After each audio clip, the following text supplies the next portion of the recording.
Hi everyone, तो आज हम लोग देखने जा रहे हैं इरोडो प्रॉब्लम नंबर 3.25। तो इसमें दिया गया है a ball of radius capital R carries a positive charge whose volume density depends only on the separation R from the ball centre as this. तो एक बॉल है मेरे पास में और इसका सेंटर सपोज ये सेंटर है और इस पे जो इसकी चार्ज डेंसिटी है, वॉल्यूम चार्ज डेंसिटी, वो इस फंक्शन से वेरी करती है। That is the function of small R. ठीक है, तो किसी डिस्टेंस यहां से अगर हम लोग आर डिस्टेंस देखते हैं, स्मॉल आर डिस्टेंस देखते हैं, तो स्मॉल आर पे जो इसकी वॉल्यूम चार्ज डेंसिटी है वो इस फंक्शन से वेरी करती है, where rho naught is a constant. Rho naught constant है। Assuming the permittivities of ball and the environment to be equal to unity, find the magnitude of electric field strength as a function of distance are both inside and outside the ball। तो basically हमें क्या बताना है कि किसी भी point पे जो इलेक्ट्रिक फील्ड स्ट्रेंथ है उसकी मैग्नीट्यूड क्या होगी as a function of R. R जैसे जैसे हम लोग वेरी करेंगे, क्योंकि चार्ज डेंसिटी इज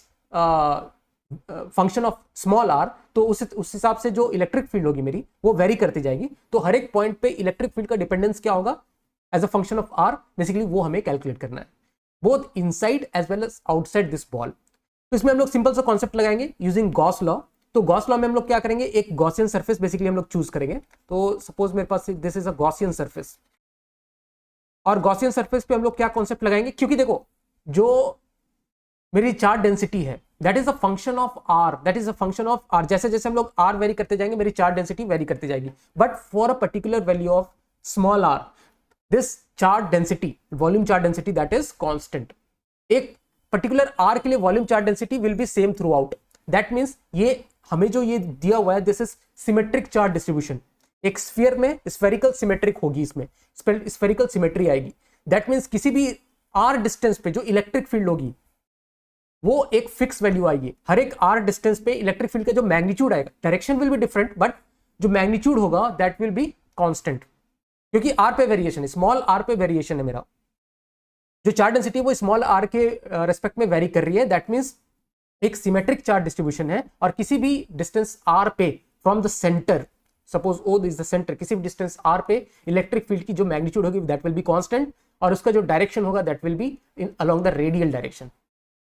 तो इतनी बात समझ में आनी चाहिए, क्योंकि सिमेट्रिक चार्ज डिस्ट्रीब्यूशन है तो रेडियल डायरेक्शन में इलेक्ट्रिक फील्ड होगी, और हर आर के वैल्यू के लिए एक fix value of fix magnitude of electric field होगी।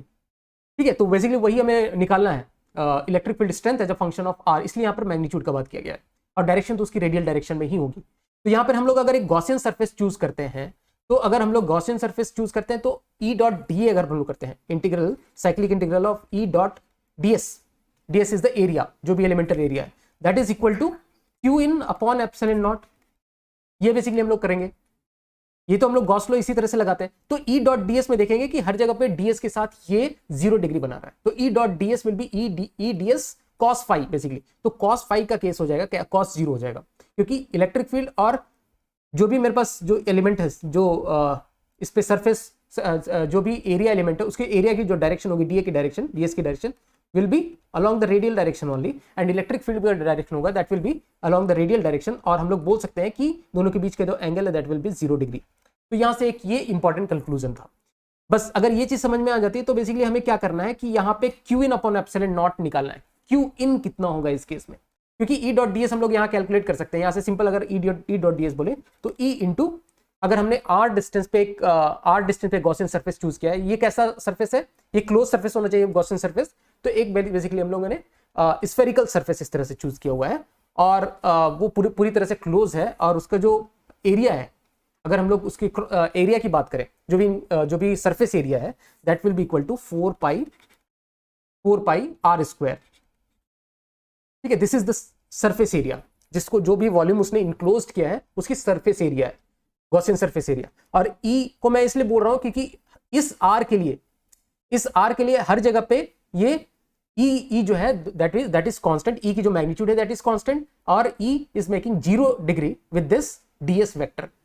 जो भी एरिया वेक्टर है, जो ये मेरे पास डीएस और da vector whatever you want to say, ये जो डीए वेक्टर है that is making an fix angle that is 0 degree with this electric field vector. तो E into 4 pi are square that is equal to Q in upon epsilon naught. अब मुझे यहाँ पर main चीज जो है, यहाँ पर क्यू इन निकालना है। आर डिस्टेंस पे जो हमने गॉसियन सरफेस चूज किया है इसके अंदर कितनी चार्ज अंदर इनक्लोज्ड है, ये हमें गॉस लॉ के लिए ये चीज चाहिए। तो बेसिकली अब हम लोग, मेरा अगला एम है कि मैं इसमें से क्यू इन निकाल दूं। तो क्यू इन निकालने के लिए हम लोग एक काम करेंगे, सपोज मेरे पास इस तरह का एक बॉल है, और मैं चाहता हूं यहां पे मैं क्यू इन निकालना, तो किसी भी पॉइंट पे सपोज ये मेरे पास आर रेडियस का मैंने जो गॉसियन सरफेस चूज किया था, इसमें बेसिकली मुझे चार्ज इनक्लोज निकालना था। तो हम लोग अगर एक काम करें, एक यहां पर से मैं एक एलिमेंट लूं, यहां से एक्स डिस्टेंस पे मैं एक dx विड्थ का एलिमेंट ले रहा हूं, और किस तरह का एलिमेंट होगा ये एक शेल होगा, हॉलो स्फीयर बोल सकते हो, विथ सम थिकनेस। तो x डिस्टेंस पे मैं dx विड्थ का, यहाँ ये जो इसकी विड्थ है दैट इज dx विड्थ का, मैं एक शेल कंसीडर कर रहा हूं। दैट मीन्स मेरे पास एक शेल है, दैट इज हॉलो स्फीयर, जो बोलना है बोल सकते हो, शेल है जो कि सेंटर से x डिस्टेंस पे है, और उसकी thickness is dx thickness x radius का, या फिर x डिस्टेंस बोले, या this the radius, x radius का मेरे पास एक शेल है और जिसकी थिकनेस है dx। तो ये मेरे पास एक एलिमेंट है, this is my element, shell element में बोल सकता हूं इसको। अब बेसिकली अगर हम लोग क्या करें कि इस शेल एलिमेंट में हम लोग देख लें कि कितना मेरे पास चार्ज है, और इस शेल एलिमेंट को मैं इंटीग्रेट कर दूं, कहां से कहां तक, 0 से इस r तक, 0 से यहां तक r तक, 0 से r तक अगर मैं इस शेल एलिमेंट को इंटीग्रेट कर दूं, तो मुझे वहां से वहां तक कि जो r रेडियस में कितना चार्ज इंक्लोज है वो मिल जाएगा। ठीक है, और वो मैं कैसे निकाल सकता हूं, मेरे पास पता है मुझे कि इस पॉइंट पे x डिस्टेंस पे मेरे पास वॉल्यूम चार्ज डेंसिटी है, वो इस तरह से वेरी करेगी। r डिस्टेंस पे volume charge density is this 1 minus small r by capital R। तो x डिस्टेंस पे रो एट x में बोल सकता हूं, rho at x will be what, that will be equal to rho naught into 1 minus x upon r। तो this is volume charge density as x distance. तो x distance पे volume charge density दी हुई, तो x distance पे volume charge density को उसके मैं वॉल्यूम से मल्टीप्लाई कर दूंगा, जो भी मेरे पास एलिमेंट है, जो भी मेरे पास शेल है, उसके उस वॉल्यूम से मल्टीप्लाई कर दूंगा इस वॉल्यूम चार्ज डेंसिटी को, तो मुझे उस शेल में टोटल चार्ज मिलेगा, उसको मैं dq बोलता हूं सपोज। तो dq will be rho into जो भी मेरे पास रो है इनटू इसका वॉल्यूम, जो एलिमेंट का वॉल्यूम कितना हो जाएगा, surface area 4 pi r square, तो 4 पाई x स्क्वायर तो इसकी सरफेस एरिया हो गई, और सरफेस एरिया को मैं मल्टीप्लाई करूंगा किससे, उसकी थिकनेस से, तो उतना मेरे पास वॉल्यूम इंक्लोज्ड आ गया, surface area into thickness, surface area into thickness, तो वो इसका वॉल्यूम आ गया, उसको मैंने वॉल्यूम चार्ज डेंसिटी से मल्टीप्लाई कर दिया, तो एलिमेंटल मुझे dq मिल गया। अब इसको मैं अगर इंटीग्रेट कर दो तो कहां से कहां तक, इस x को मैं वेरी करूंगा 0 से स्मॉल r तक, तो r रेडियस के अंदर कितना इंक्लोज्ड चार्ज है बेसिकली वो मुझे यहां से मिल जाएगा। ठीक है, अब इसको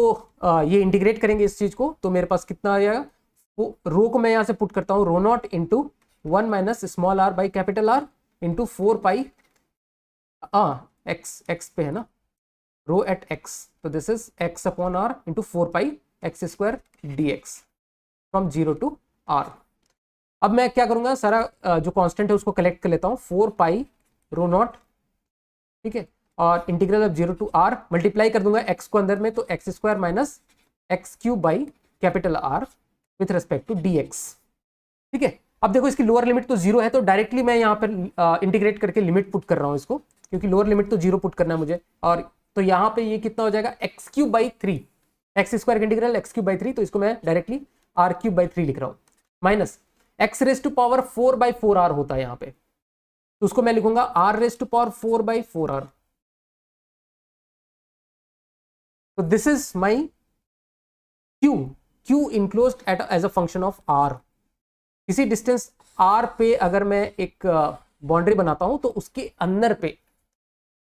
अंदर पे कितना चार्ज इंक्लोज्ड है उसका फंक्शन मुझे बेसिकली यहां से मिल गया। ठीक है, 4 pi rho naught into r cube by 3 minus r raise to power 4 by 4r। अब मैं इसी वैल्यू को अगर अपने पुराने इक्वेशन में पुट करूं, 4 पाई रो नॉट, तो ये हो जाएगा 4 pi rho naught into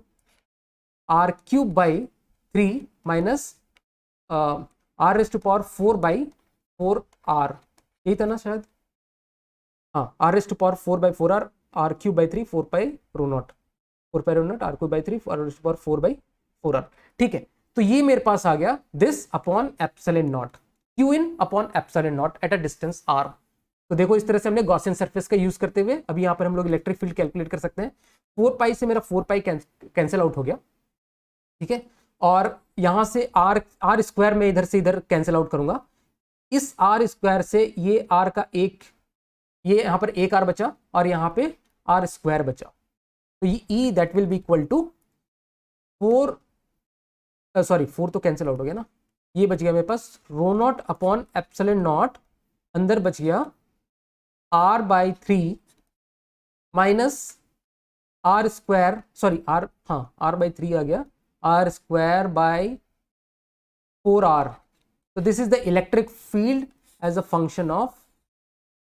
r, this is the electric field as a function of r। ये हमारे पास electric field as a function of r आ गया। अब आउटसाइड में हमें निकालना है, आउटसाइड में electric field as a function of r हमें निकालना। तो आउटसाइड के लिए मैं क्या करूंगा, तो ये सपोज मेरे पास एक बॉल है, तो मुझे आउटसाइड अगर इलेक्ट्रिक फील्ड निकालेंगे तो मुझे एक गॉसियन सरफेस चूज करना पड़ेगा, तो मैं आउटसाइड में एक इस तरह का गॉसियन सरफेस चूज करूंगा और ये मैं r बोलूंगा, इसका भी जो रेडियस है दैट इज r, और ये जो मेरे बॉल का जो रेडियस है this is my capital R। अब मुझे यहां पे इस पॉइंट पे पूरे r रेडियस पे जो इलेक्ट्रिक फील्ड है वो कैलकुलेट करनी है, इस r पे, जो छोटा वाला r पे, बाहर के सरफेस पे, बॉल के बाहर ये सरफेस है। अब मुझे सेम वही चीज मैं करूंगा, that is cyclic integral of E dot ds that is equal to q in upon epsilon naught. अब जो मेरे पास q इनक्लोज्ड होगा वो सिर्फ बॉल वाले एरिया पे ही होगा ना, सिर्फ बॉल वाले एरिया में होगा। अब इस बॉल में टोटल कितना चार्ज इंक्लोज है मुझे ये डालना है अपॉन एप्सिलॉन नॉट, और इंटीग्रल E डॉट ds, अभी भी जो इलेक्ट्रिक फील्ड है वो हर जगह पे जो एरिया वेक्टर है उससे रेडियल डायरेक्शन में होगा, और इलेक्ट्रिक फील्ड और जो ds है या फिर एरिया वेक्टर है E डॉट da है या E डॉट ds है, जो एरिया वेक्टर के साथ इसका एंगल 0 बनाएगा, तो E dot ds will be simply E da और उसका इंटीग्रल, ठीक है। तो this simply will become E da, E ds के टर्म्स में रहने दो, E ds is area element, और E को मैं बाहर निकाल सकता हूं क्योंकि E at a distance r is constant everywhere, तो E integral ds that is equal to q in upon epsilon naught. अब E into ds is what, अभी भी इसका जो एक हमने जो गॉसियन सरफेस सर चूज किया है उसका सरफेस एरिया कितना हो जाएगा, 4 pi r square, 4 pi r square, and that is equal to q in upon epsilon naught. अब q इन कितना होगा वो देखो, तो हम लोग पहले वाले में जाते हैं जो हमने देखा था, यहाँ पे q इन अगर हम लोग देखें तो ये हो जाएगा यहाँ पे when r equals to capital R, r equals to capital R पे q इन कितना था, q बराबर 4 pi rho naught into r raise to power 3, small r की जगह कैपिटल R पुट कर रहा हूं मैं, r raise to power 3 minus r raise to power 3 by 4, इतना चार्ज इनक्लोज था, दैट इज इक्वल टू मैं बोल सकता हूँ 4 पाई रो नॉट इंटू ये हो जाएगा बाई 12, 4 3 12 हो जाएगा, और ये 4 minus 3 that is 1 into R cube, तो ये 3 टाइम्स में कट जाएगा, that is pi rho naught are cube by 3, pi rho naught are cube by 3। तो ये मैं क्यून की जगह लिख देता हूं पाई rho naught are cube by 3 और एक एप्सिलॉन नॉट नीचे, क्योंकि कैपिटल आर रेडियस तक ही चार्ज थे, उसके बाद तो चार्ज है नहीं, बीच में तो इधर ये तो बीच में खाली जगह है क्योंकि वहां बॉल नहीं है, ठीक है, और सराउंडिंग में कुछ चार्ज हमने कंसिडर नहीं किया, सराउंडिंग का चार्ज कुछ भी नहीं है, तो ये मेरे पास बेसिकली फंक्शन आ गया और पाई से पाई कैंसिल आउट हो गया, और ये हाँ इलेक्ट्रिक फील्ड की जो वैल्यू आ जाएगी वो as a function of r आएगी मेरे पास rho naught are cube by 4 3 12 epsilon naught r square. तो ये मेरे पास बेसिकली फंक्शन आ चुकी है 4 R square rho naught are cube by 3 epsilon naught 4, इधर से मल्टीप्लाई हो गया are square. Okay, so this is the function of electric field, और यहां से हम लोग देख सकते हैं कि ये जो इलेक्ट्रिक फील्ड की वैल्यू है जैसे जैसे आर बढ़ता जाएगा, जैसे जैसे ये बढ़ता जाएगा आर, जैसे जैसे दूरी बढ़ती जाएगी बॉल से, जैसे जैसे हम लोग दूर जाते जाएंगे, ये इस आर की जो वैल्यू है वो बढ़ती जाएगी और ये वैल्यू कम होती जाएगी, इलेक्ट्रिक फील्ड की बेसिकली वैल्यू कम होती जाएगी होती जाएगी होती जाएगी होती जाएगी, ठीक है। और कहां पे मैक्सिमम होगा, सरफेस पे मैक्सिमम होगा, मतलब अगर आउटसाइड हम लोग कंसिडर कर रहे हैं तो आउटसाइड कंसिडर कर रहे हैं तो हम लोग बोल सकते हैं कि सरफेस पे मैक्सिमम होगा, लेकिन अगर हम लोग पूरे इनसाइड वाले को अगर कंसिडर करें, इनसाइड वाले अगर किसी R equals to capital R पे कंसिडर करें, स्मॉल आर पे कंसिडर करें, तो वहां पे कहीं और पे मैक्सिमम हो सकता है, बाहर पे तो मैक्सिमम नहीं होगा, बाहर पे क्योंकि जैसे जैसे हम लोग दूर जाते जाएंगे इलेक्ट्रिक फील्ड की वैल्यू घटती जाएगी, तो बाहर मैक्सिमम होने से रहा, मतलब इलेक्ट्रिक फील्ड की मैक्सिमम वैल्यू कहीं स्फीयर के अंदर में ही होगी, ठीक है। तो वो चीज अगर हम लोग कैलकुलेट करना जाए तो इलेक्ट्रिक फील्ड जो हमने निकाला था, दिस वाज माय फंक्शन, हमें पूछा गया है कि maximum intensity and the corresponding value of r m, किस r equals to r m पे हमें इलेक्ट्रिक फील्ड मैक्सिमम आएगी और वो particular value of r m हमें कैलकुलेट करना है। तो हमें ये चीज पता चल गया कि बाहर तो इलेक्ट्रिक फील्ड जैसे जैसे दूर जाएंगे वैसे वैसे कम होती जाएगी, तो अंदर ही कहीं पे इलेक्ट्रिक फील्ड की वैल्यू मैक्सिमम होगी। तो हम लोग यहाँ पे एक काम करेंगे, डीई बाई डी आर को जीरो करेंगे। डीई बाई डी आर को मुझे बेसिकली जीरो करना है। अगर ये जीरो जहां पे मिलेगा तो उस आर की वैल्यू के लिए हमें ई की वैल्यू मैक्सिमम मिलेगी। और पूरे को डिफरेंशिएट करने की जरूरत नहीं है, बस ये वाला जो टर्म है ना, क्योंकि ये वाला टर्म तो कांस्टेंट है, ये वाला टर्म को डिफरेंशिएट करके जीरो कर दो। अगर ये टर्म डिफरेंशिएट करके, क्योंकि पूरे को डिफरेंशिएट करके इक्वल टू जीरो करोगे तो ऐसे भी ये दोनों टर्म जीरो से उधर मल्टीप्लाई होकर जीरो हो जाएंगे। और बस तुमको अंदर वाला टर्म को मैक्सिमाइज करना है। इस पूरे ई को मैक्सिमाइज करना मतलब ये वाले टर्म को बस मैक्सिमाइज कर सकते हैं, मतलब इसको डिफरेंशिएट करके जीरो के इक्वेट कर दो और आर की वैल्यू निकाल दो। तो इसको एक बार डिफरेंशिएट करते हैं, ये जो मेरे पास जो टर्म है इसको डिफरेंशिएट करते हैं, तो ये बन जाएगा 1/3 और इक्वल टू जीरो पुट करेंगे तो मैं उधर ही डायरेक्टली इक्वल टू लिख रहा हूं, this is equal to 2r/4r। तो this is my value of r, that is r max को करस्पॉन्ड कर रहा है, दैट इज rm। इस वैल्यू ऑफ r के लिए d by D R is zero और इस जो भी rm की वैल्यू आ गई उसको इलेक्ट्रिक फील्ड में डाल देंगे तो मुझे मैक्सिमम इलेक्ट्रिक फील्ड निकल जाएगा। तो rm मेरे पास देखो कितना आ गया, 2r/3। तो rm की इस वैल्यू के लिए 2r/3 के लिए मुझे इलेक्ट्रिक फील्ड की मैक्सिमम वैल्यू मिलेगी। तो rm की अगर ये वैल्यू हम लोग इलेक्ट्रिक फील्ड में अगर रखते हैं, इलेक्ट्रिक फील्ड के इस एक्सप्रेशन में रखते हैं तो हमें मैक्सिमम इलेक्ट्रिक फील्ड मिल जाएगी। तो ई मेरे पास में बेसिकली आ जाएगा rho naught upon epsilon naught, small r की जगह हम लोग रखेंगे 2r/3, तो ये मेरे पास आ जाएगा 2r/9 माइनस यहां पे अगर रखते तो ये बन जाएगा 4r² divided by 4r square हो जाएगा और ये बन जाएगा नीचे एक 9 आ जाएगा, 9 into 4r।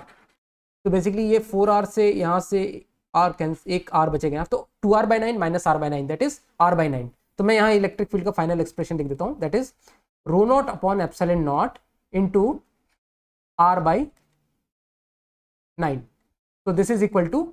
r rho naught upon 9 epsilon naught. This is the maximum electric field. तो इस तरह से इस क्वेश्चन को हम लोग सॉल्व कर सकते हैं। Thank you so much.